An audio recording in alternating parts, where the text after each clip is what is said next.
الحمد لله رب العالمين نحمده ونستعينه ونستغفره ونؤمن به ونتوكل عليه ونعوذ بالله من شرور أنفسنا ومن سيئات أعمالنا من يهده الله فلا مضل له ومن يضلله فلا هادي له ونشهد أن لا إله إلا الله وحده لا شريك له ونشهد أن سيدنا ونبينا ومولانا محمدا عبده ورسوله أما بعد فقد قال الله تعالى في القرآن العظيم والفرقان المجيد أعوذ بالله من الشيطان الرجيم بفضل بسم الله الرحمن الرحيم ولتكملوا العدة ولتكبروا الله على ما هداكم ولعلكم تشكرون صدق الله العلي العظيم قال نبينا وحبيبنا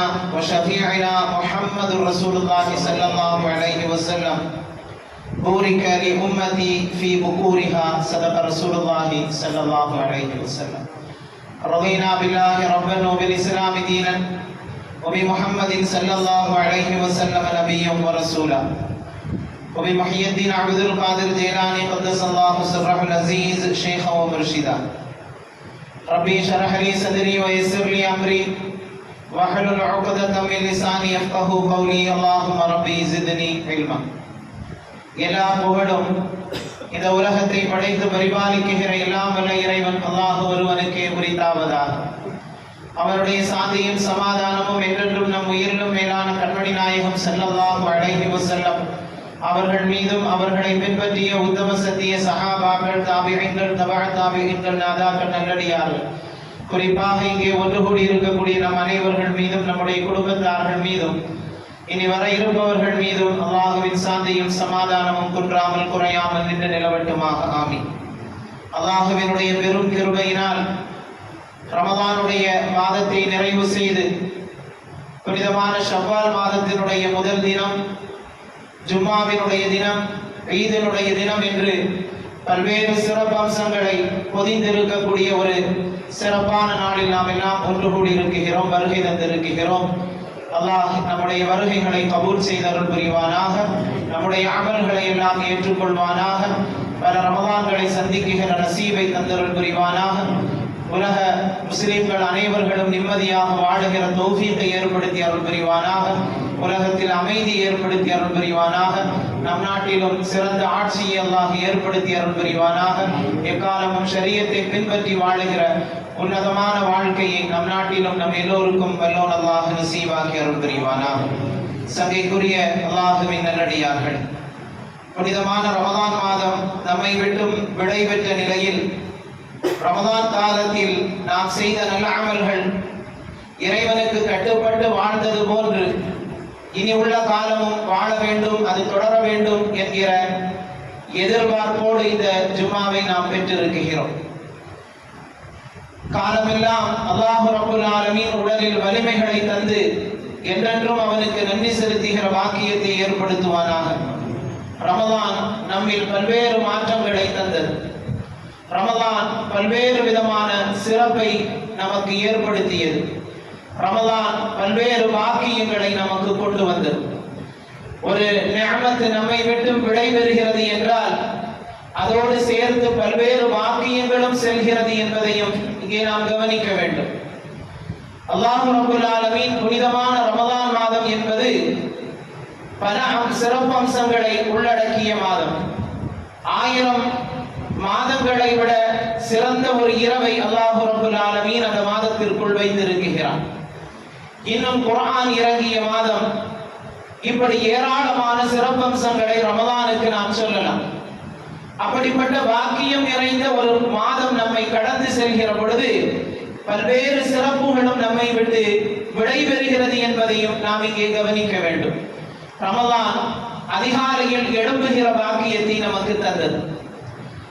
மற்ற காலங்களில் நாம் அதிகாலையில் எழும்புகிறோமோ இல்லையோ, ஆனால் ரமதானுடைய காலம் முழுவதும் அதிகாலையில் எழுந்து சஹர் வைக்குகிற பழக்கத்தையும், அதே போன்று ரமதானுடைய காலங்களில் சுபுஹ் தொழுகையை குறைந்தபட்சம் இமாம் ஜமாத்தோடு தொழுகிற நிலையையும் இது போன்ற அதிகாலையில் கொஞ்சம் குர்ஆன் ஷரீஃபோடு நம்மை ஈடுபடுத்திக் கொள்கிற நிலையையும் இன்னும் பல்வேறு விதமான மாற்றங்களை அந்த ரமலான் நமக்கு ஏற்படுத்தியது. நபிகள் நாயகம் ஸல்லல்லாஹு அலைஹி வஸல்லம் அவர்கள் சொன்னார்கள் அல்லவா, என் சமுதாயத்திற்கு அவர்களில் அதிகாலையில் பரக்கத் அபிவிருத்தி வழங்கப்படுகிறது, ஆகவே அந்த அதிகாலையை நீங்கள் பயன்படுத்திக் கொள்ளுங்கள் என்பதாக. ஆகவே அதிகாலையை ரமலானுடைய காலத்தில் நாம் கொஞ்சம் பயன்படுத்தினோம், அதை நாம் தொடர வேண்டும் என்பதற்காக வேண்டி நான் குறிப்பிடுகிறேன். இனி உள்ள காலங்களும் ரமலானில் சுபுஹ் தொழுகையை நிறைவேற்றியது போன்று நாம் ஜமாத்தோடு தொழுவதற்கான வழக்கத்தை ஏற்படுத்த வேண்டும். மார்க்கம் நமக்கு முன்வைக்குகிற விஷயத்தில் மிக முக்கியமானது சிறு அமலாக இருந்தாலும் அது தொடர்படியாக செய்கிற பொழுது அல்லாஹ் மாபெரும் கூலிகளை வழங்குகிறான்.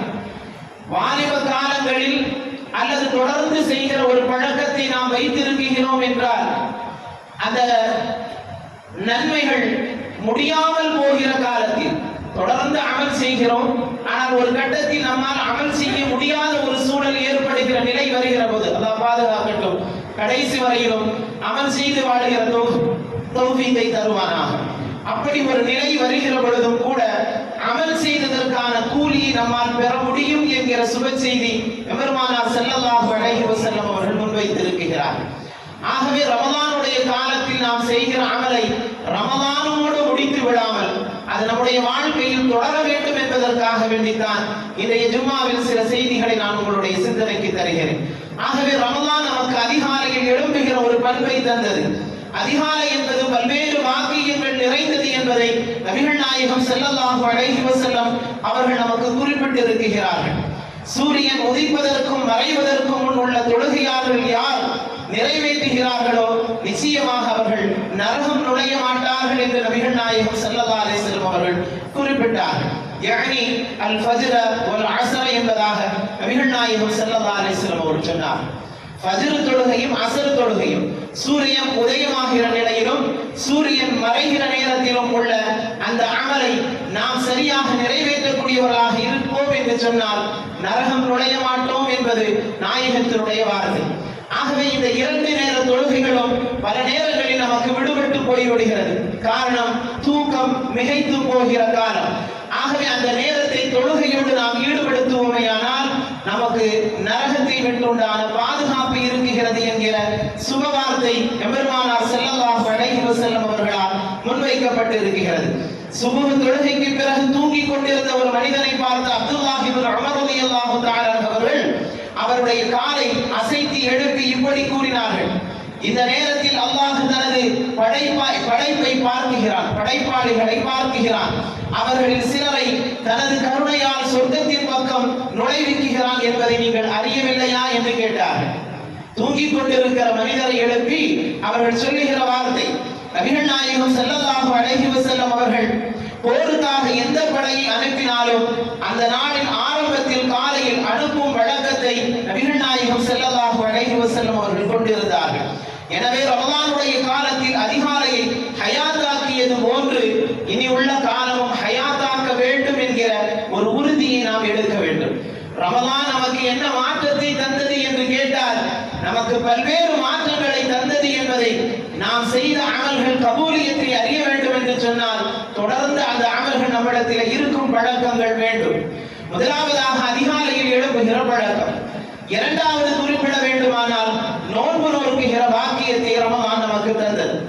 நோன்பு என்பது அவ்வளவு சாதாரணமானது அல்ல. பல்வேறு விதமான தண்டனைகளுடைய கஃபாராக்களில் மார்க்கம் முன்வைக்குகிற பொழுது நோன்பை முன்வைக்கும்.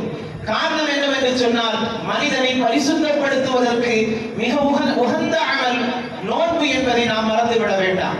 நோன்பாளியினுடைய வாயிலிருந்து வருகிற வாடைகள் அல்லாஹ்விடத்தில் கஸ்தூரியை விட மனமிக்கது என்பதை நபிகள் நாயகம் ஸல்லல்லாஹு அலைஹி வஸல்லம் அவர்கள் சொல்லி இருக்கிறார்கள். நோன்பாளிகள் கேட்கிற துஆக்கள் வீணாகி விடாது என்பதை நபிகள் நாயகம் ஸல்லல்லாஹு அலைஹி வஸல்லம் அவர்கள் குறிப்பிட்டு இருக்கிறார்கள். ஆகவே ரமலானுடைய காலத்தில் மட்டும்தான் நோன்பு என்பது அல்ல, அதை தாண்டி எல்லா மாதங்களிலும் கூட 3 பிறை 13, 14, 15 நோன்புகளை வைக்கக்கூடிய பழக்கத்தை நாம் ஏற்படுத்திக் கொள்ள வேண்டும். அல்லது வியாழன், திங்கள் போன்ற அந்த நல்ல நாட்களில் நாம் நோன்பு வைக்கிற பழக்கத்தை ஏற்படுத்திக் கொள்ள வேண்டும். அது உடலுக்கு ஆரோக்கியத்தையும் வலிமையும் சேர்க்கிறது. நம்முடைய பாவங்களை மன்னிப்பதற்கு அது காரணமாகிறது. ஆகவே சிறு பெரும் பாவங்கள் மன்னிக்கப்படுவதற்கு நோன்பு மிக முக்கிய காரணம். ரமதான் மட்டும்தான் நோன்பு நோக்க வேண்டும் என்பதல்ல. எல்லா மாதங்களிலும் சுன்னத்தான பல்வேறு நோன்புகளை நபிகள் நாயகம் ஸல்லல்லாஹு அலைஹி வஸல்லம் அவர்கள் நமக்கு அறிமுகப்படுத்தி தந்திருக்கிறார்கள். ஆகவே அந்த நோன்புகளை நாம் சரியாக கடைபிடிக்கிற பொழுது நிச்சயமாக நிறைவான பாக்கியங்களை பெற முடியும். ஏன் ஷவ்வாலுடைய முதல் தினத்திற்கு பின்பாக 6 நோன்புகளை தொடர்ந்து வைக்கிற பொழுது அந்த ஆண்டு முழுவதும் நோன்பு நோற்ற பாக்கியத்தை பெற முடியும் என்கிற வார்த்தை நபிகள் நாயகம் ஸல்லல்லாஹு அலைஹி வஸல்லம் அவர்களால் இந்த சமுதாயத்திற்கு தரப்பட்டிருக்கிறது. ஆகவே நோன்பு ரமதானில் நமக்கு தந்தது, அது அப்படியே முடிந்து விடாமல் தொடர்ந்து அந்த நோன்பை நாம் கடைபிடிக்கக்கூடியவர்களாக இருக்க வேண்டும். நோன்பினுடைய காலம் குர்ஆன் ஓதக்கூடிய பாக்கியத்தை தந்தது, குர்ஆனை கேட்பதற்கான பாக்கியத்தை தந்தது. குர்ஆன் எவ்வளவு மகத்துவம் மிக்கது! ரமதானுடைய காலங்களில் பல்வேறு பயான்களின் வழியாக நாம் அறிந்திருப்போம். குர்ஆனை ஓதுவதும் கேட்பதும் என்பது அவ்வளவு சாதாரணமானது அல்ல. குர்ஆனை எடுத்து பார்த்து கொண்டிருந்தாலே அல்லாஹ் அதற்கான கூலிகளை தருகிறான். ஓதவில்லை, எடுத்து பார்க்கிறோம், ஆனால் அதற்கான கூலிகள் எழுதப்படுகிறது என்று சொன்னால் அந்த குர்ஆன் நமக்கு தருகிற நன்மைகள் எவ்வளவு தூரம் என்பதை நாம் யோசிக்க வேண்டும். சங்கைக்குரியவர்களே, ரமதானுடைய காலத்தில் மட்டும் குர்ஆனை ஓதுகிற வழக்கத்தை தாண்டி தொடர்ந்து எக்காலமும் குர்ஆன் ஓதுகிற பழக்கத்தை நம்முடைய வாழ்க்கையில் நாம் வைத்துக் கொள்ள வேண்டும். யாருக்கு அல்லாஹ்வையும் அல்லாஹ்வுடைய ரசூலையும் நேசிப்பது மகிழ்ச்சியை தருமோ அவர் குர்ஆனை ஓதட்டும் என்பதாக நபிகள் நாயகம் ஸல்லல்லாஹு அலைஹி வஸல்லம் அவர்கள் கூறியதாக அப்துல்லாஹ் இப்னு மஸ்ஊத் ரலியல்லாஹு தஆலா அவர்கள் பதிவு செய்கிறார்கள். நாளை மறுமையில் இறைவனிடத்தில் நமக்காக ஷஃபாஅத் செய்கிற மிகப்பெரிய பொறுப்பு இந்த குர்ஆன் ஏற்றுக்கொண்டிருக்கிறது. ஆகவே குர்ஆனை நாம் அனுதினமும் ஓதுகிற வழக்கத்தை ஏற்படுத்தி வைத்தோம் என்று சொன்னால் அந்த குர்ஆன் நாளை மறுமையில் நமக்காக வேண்டி ஷஃபாஅத் செய்யும், பரிந்துரை செய்யும் என்பதை நாம் நினைவில் வைக்க வேண்டும். குர்ஆன் ரமதானுடைய காலங்களில் மட்டும் ஓதுவது கேட்பதல்ல, அதை தாண்டி எல்லா காலமும் அந்த பழக்கம் நம்முடைய வாழ்க்கையில் வர வேண்டும். சங்கைக்குரியவர்களே, ரமதான் நமக்கு ஏற்படுத்திய மாற்றங்களில் 4வதாக தராவீஹ் என்கிற ஒரு சுன்னத்தான அமலை நாம் நிறைவேற்றினோம். சுன்னத்தான அமல்கள் பல்வேறு விதமான பாக்கியங்களை மறுமையில் நமக்கு ஏற்படுத்தும். இந்த உலகத்தில் நமக்கு அதற்கான நன்மைகளை குறித்து நாம் தெரியாமல் இருக்கலாம், ஆனால் மறுமையில் அதற்கான கூலிகள் என்பது சாதாரணமானது அல்ல. நாம் செய்யாத பருதுக்கு நாளை மறுமையில் கேள்வி கணக்கு இருக்கிறது. அது நம் மீது கடமை, நாம் செய்தாக வேண்டும். சுன்னத்து என்பது உபரியான வணக்க வழிபாடுகள். ஆகவே அந்த வணக்க வழிபாடுகளில் நாம் கொஞ்சம் கவனம் செலுத்தினால் நிச்சயமாக அந்த அமல்கள் நமக்கு பெரும் பாக்கியத்தை ஏற்படுத்தி தரும் என்பதை நபிகள் நாயகம் ஸல்லல்லாஹு அலைஹி வஸல்லம் அவர்கள் குறிப்பிட்டார்கள். யார் ظஹர் தொழுகைக்கு பின்பாகவும் முன்பின் சுன்னத்துகளை பேணி அவர்கள் தொழுகையை கடைபிடிக்கக்கூடியவர்களாக இருக்கிறார்களோ அல்லாஹ் அவர்களை நரகத்திலிருந்து பாதுகாக்கிறான் என்கிற வார்த்தை எபெருமானார் ஸல்லல்லாஹு அலைஹி வஸல்லம் அவர்கள் முன்வைக்கிறார். ஆகவே சிறு சிறு அமல்கள் அது ரமதானுடைய காலத்தோடு முடிந்து விடாமல் நம்முடைய வாழ்க்கையில் தொடர வேண்டும். காரணம், அத்தகைய உயர்ந்த வாழ்க்கை தான் நமக்கு எக்காலத்திலும் பல்வேறு பாக்கியங்களை தரும் என்பதை மார்க்கம் நமக்கு முன்வைக்கிறது. அதே போன்று ரமதான் நமக்கு தந்த பாக்கியங்களில் 5வதாக பாவ மன்னிப்பு கேட்கிற ஒரு பெரும் பாக்கியத்தை தந்தது. அதான் நம்ம எல்லோருடைய பாவங்களையும் மன்னித்தருள் புரிவானாக. சங்கியானவர்களே, ரமதானுடைய காலத்தில் அதிகமாக பாவ மன்னிப்பு தேடினோம். அந்த பாவ மன்னிப்பு தேடுதல் என்பது ரமதானோடு முடிந்து விடக்கூடாது. காரணம், அனுதினமும் அறிந்தும் அறியாமலும் எத்தனையோ தவறுகளை, ஹராமான செயல்பாடுகளை, பாவங்களை செய்யக்கூடியவர்கள் நாம். ஆகவே அந்த பாவ மன்னிப்பு தேடுதல் என்பது அனுதினமும் இருக்க வேண்டும். அஷ்ரஃபுல் ஹல்க் முஹம்மது ரசூலுல்லாஹி ஸல்லல்லாஹு அலைஹி வஸல்லம் அவர்கள் தொடர்ந்து அனுதினமும் இஸ்திக்ஃபார் செய்யக்கூடிய வழக்கத்தை வைத்திருந்தார்கள். ஆகவே பாவ மன்னிப்பு என்பது எல்லா காலத்திலும் தொடர்ந்து நம்மிடத்தில் இருக்க வேண்டிய அமல் என்பதை இங்கே நாம் கவனிக்க வேண்டும். ரமதானோடு அது முடிந்துவிடக்கூடிய அமல் அல்ல, தொடர்ந்து நம்முடைய வாழ்க்கையில் பிரதிபலிக்க வேண்டிய அமல் என்பதை நம்முடைய கவனத்தில் வைக்க வேண்டும். 6வதாக ரமதான் நமக்கு தந்த மாபெரும் பாக்கியம் அவரவர்களுடைய தகுதிக்கேற்ப தாராளமான தர்மம் செய்கிற பாக்கியத்தை தந்தது. நிச்சயமாக அவரவருடைய தகுதிக்கு ஏற்ப ஏதாவது ஒரு சிறு தொகையாவது நம்ம எல்லோரும் சதக்காக்களை செய்திருப்போம். அந்த சதக்காக்கள் என்பது, தான தர்மங்கள் என்பது ரமதானோடு முடிந்து விடக்கூடியது அல்ல. காரணம், நம்முடைய எல்லா விதமான பலாய் முசீபத்துகளை மாற்றுகிற ஆற்றல் சதக்காவிற்கு இருக்குகிறது, நாம் செய்கிற தான தர்மங்களுக்கு இருக்குகிறது. ஆகவே அதை எல்லா காலமும் தொடர வேண்டும். இன்னும் குறிப்பாக சொல்ல வேண்டுமானால், ரமலானுடைய காலத்தில் பெரும் செல்வம் உடையவர்கள் அல்லது ஜகாத்தினுடைய கடமை உடையவர்கள் ஜகாத்துகளை நிறைவேற்றி இருப்பார்கள்.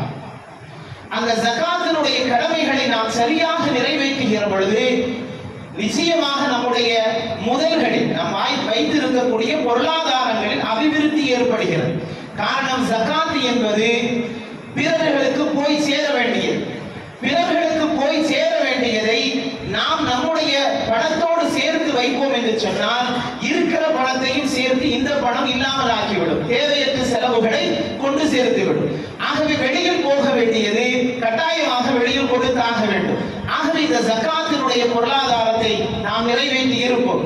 நிறைவேற்றாமல் இருந்தாலும் நம்முடைய பொருளாதாரத்தை கணக்கிட்டு நாம் அந்த தொகைகளை வெளியாக்கி இருக்க வேண்டும். காரணம், அது வெளியில் போய் சேர வேண்டியது, வைக்க வேண்டியது அல்ல. நம்முடைய சமுதாயத்தில் பெரும் செல்வந்தர்கள் ஏராளமான பேர்கள் இருக்குகிறார்கள்.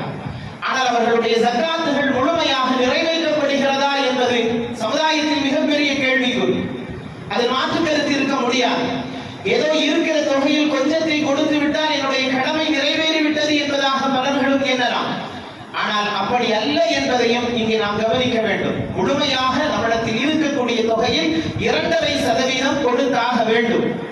அது கொடுக்கவில்லை என்று சொன்னால் எவ்வளவு பெரிய அழிவுகளை சந்தித்தார்கள் என்கிற வரலாற்று பின்னணி கொண்ட செய்திகள் குர்ஆனுக்குள் இருக்குகிறது. ஆகவே இதையெல்லாம் உணர்ந்து நம்முடைய செயல்பாடுகளை மாற்ற வேண்டும். ஜகாத் என்கிற ஒரு மிகப்பெரிய திட்டம் என்பது நம்முடைய இஸ்லாமிய மார்க்கத்தில் மட்டும்தான் இருக்குகிறது. அது யார் யாருக்கு போய் சேர வேண்டும் என்பதில் ஒரு பெரிய பட்டியலை குர்ஆன் முன்வைக்கிறது. அதில் மிக முக்கியமானவர்களாக கடனாளிகளை பதிவு செய்கிறது. சமீப நாட்களுக்கு முன்பாக நீங்கள் ஊடகங்கள் வழியாக அறிந்திருப்பீர்கள், ஒரு குடும்பம் கடனின் துன்பத்தின் காரணத்தினால் அவர்கள் குடும்பமாக தங்களுடைய காருக்குள் இருந்து தீ வைத்து கொளுத்தி மரணித்த செய்தி. நம்முடைய சமுதாயத்தை சேர்ந்த பெரும் பகுதி செல்வந்தர்கள் கொடுக்க வேண்டிய ஜகாத்தை இப்படிப்பட்ட கடன் கஷ்டங்களில் துன்பங்களில் இருப்பவர்களை பார்த்து விசாரித்து கொடுக்கக்கூடிய ஒரு வளமை இருக்குமையானால் இப்படிப்பட்ட மரணங்கள் சமுதாயத்தில் நிகழாமல் பாதுகாக்க முடியும். இன்றைய நவீன வாழ்க்கை, இன்றைய ஆடம்பர வாழ்க்கை எல்லா உலக மோகத்தினுடைய இன்பமயமான ஒரு சூழலை உருவாக்குவதன் வழியாக பல நபர்களும் கடலிலே தத்தி கஷ்டப்படுகிறார்கள். அந்த சிரமங்கள் போக வேண்டும் என்று சொன்னால் இந்த இன்பங்கள் நமக்கு வேண்டாம் என்கிற ஒரு முடிவுக்கு வர வேண்டும், அல்லது கடன் வாங்கக்கூடாது என்கிற மனநிலைக்கு வர வேண்டும். ஆனால் எல்லாம் 0% வட்டியில் தரப்படுகிறது என்பதாக சொல்லிக்கொண்டு எல்லோரும் போய் விடுகிறோம் அந்த ஹராமி. மாதம் மாதம் அடைத்து நாம் எல்லா பொருளையும் வீட்டிற்கு தேவையானதை வாங்கி விடுகிற ஒரு வசதிகள் இப்பொழுது ஏற்படுத்தப்பட்டிருப்பதன் காரணத்தினால் அந்த கடனுக்குள் ஏராளமானவர்கள் விழுகிறார்கள். பலர்களும் கார் வைத்திருக்கிறார்கள். ஆனால் எல்லாருடைய கார்களும் சொந்த பணங்களில் வாங்கப்பட்டதல்ல, மாதம் கட்டுவதற்காக வேண்டி வாங்கி வைத்திருக்கிறார்கள். அதை சரியாக கட்டவில்லை என்கிற போது அவன் அந்த காரை எடுத்து செல்லக்கூடிய சூழல்கள் உருவாகிறது. இப்படி ஏராளமான கடன்கள் முற்றி போகிற பொழுது வாழ்க்கையினுடைய நிலை தடுமாறி பலர்களும் தங்களுடைய உயிரை மாய்த்துக் கொள்கிற சூழல்கள் வருகிறது. எப்பொழுதுமே ஒருவருடைய மரணம் அவருடைய பிரச்சனைக்கான தீர்வல்ல. மார்க்கம் தற்கொலையை குறித்து ஏராளமான விஷயங்கள் பேசுகிறது. கடனாளிகளுக்கு எப்படி நபிகள் நாயகம் ஸல்லல்லாஹு அலைஹி வஸல்லம் அவர்கள் தொழுகை நடத்த மாட்டேன் என்று மறுத்தார்களோ, அதுபோன்று தற்கொலையினுடைய ஜனாசாக்களுக்கும் கூட நபிகள் நாயகம் ஸல்லல்லாஹு அலைஹி வஸல்லம் அவர்கள் நான் தொழ வைக்க மாட்டேன், உங்கள் யாராவது தொழுகை நடத்தி கொள்ளுங்கள் என்று அவர்கள் ஒதுக்கினார்கள். காரணம், அந்த கணத்தை இந்த சமுதாயம் விளங்க வேண்டும் என்பதற்காக வேண்டி.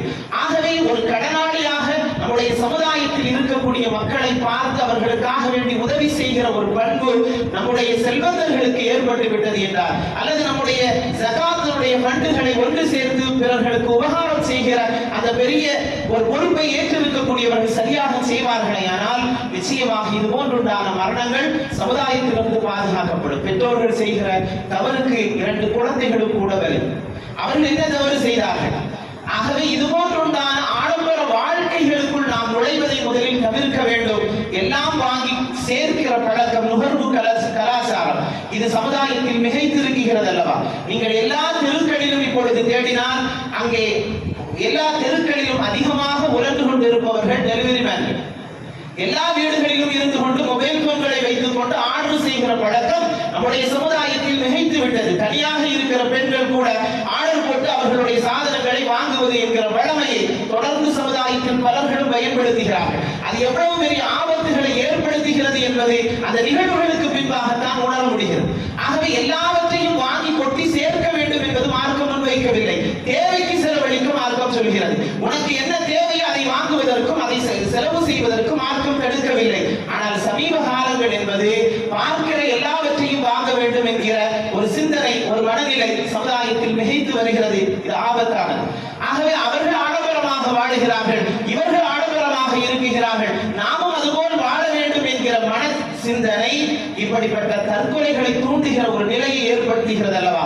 ஆகவே இது போன்றுண்டான நிலைகள் ஏற்படாமல் இருக்க வேண்டுமானால் சமுதாயம் இன்னும் விழிப்புணர்வு பெற வேண்டும். அதே போன்று ஜகாத்தினுடைய பணங்கள், சதகாக்கள் செய்கிற பெருமக்கள் இது போன்றுண்டான கடனாளிகளை பார்த்து அவர்களுக்கு உதவி செய்வது என்பதும் மிக முக்கியமானது.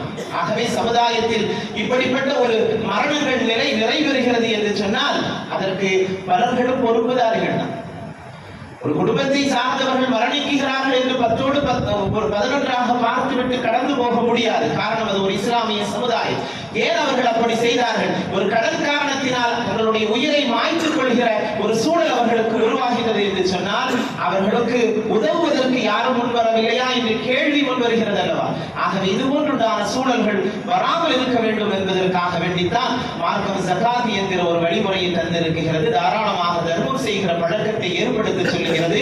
ஆகவே ரமலானுடைய காலத்தில் மட்டும் தான தர்மங்கள் அல்ல, எல்லா காலத்திலும் செய்கிற ஒரு உயர்ந்த பண்பை நம் எல்லோருக்கும் அல்லாஹ் நசீபாக்குவானாக. நாம் செய்த தாராளமான தர்மங்களை அல்லாஹ் கபூல் செய்வானாக. அடுத்தபடியாக இறையச்சம் என்கிற அந்த ஒரு நிறைவான வாழ்க்கையை ரமலானுடைய காலம் தந்தது. அது அப்படி ரமலானோடு முடித்து விடக்கூடிய காலங்கள் அல்ல. தொடர்ந்து அந்த பண்புகள், இறையச்சமிக்க வாழ்க்கை நம்முடைய கல்புகளில் ஏற்பட வேண்டும். ரமலானை குறித்து குர்ஆன் பேசுகிற பொழுது குதிப அலைக்குமுஸ் ஸியாமு கமா குதிப அலல்லதீன மின் கப்லிக்கும் லஅல்லக்கும் தத்தகூன் என்பதாகத்தான் பேசுகிறது. தக்வாவினுடைய வாழ்க்கையை நம்முடைய வாழ்க்கையில் கொண்டு வருவதற்காக வேண்டித்தான் நோன்பு. ஆகவே அந்த இறையச்சத்தை நமக்கு தந்திருக்கிறதா?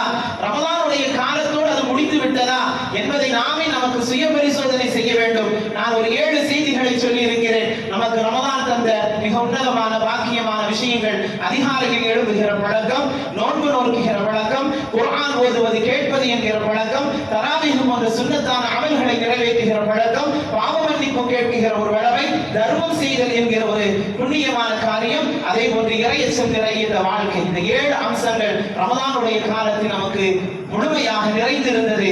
அது எல்லா காலமும் தொடர வேண்டும் என்பதுதான் மார்க்கம் மிக அழுத்தமாக பதிவு செய்கிறது. ஆகவே நம்முடைய ரமலானுடைய காலத்தில் மட்டும் அமல் செய்து முடித்து விடுவதல்ல.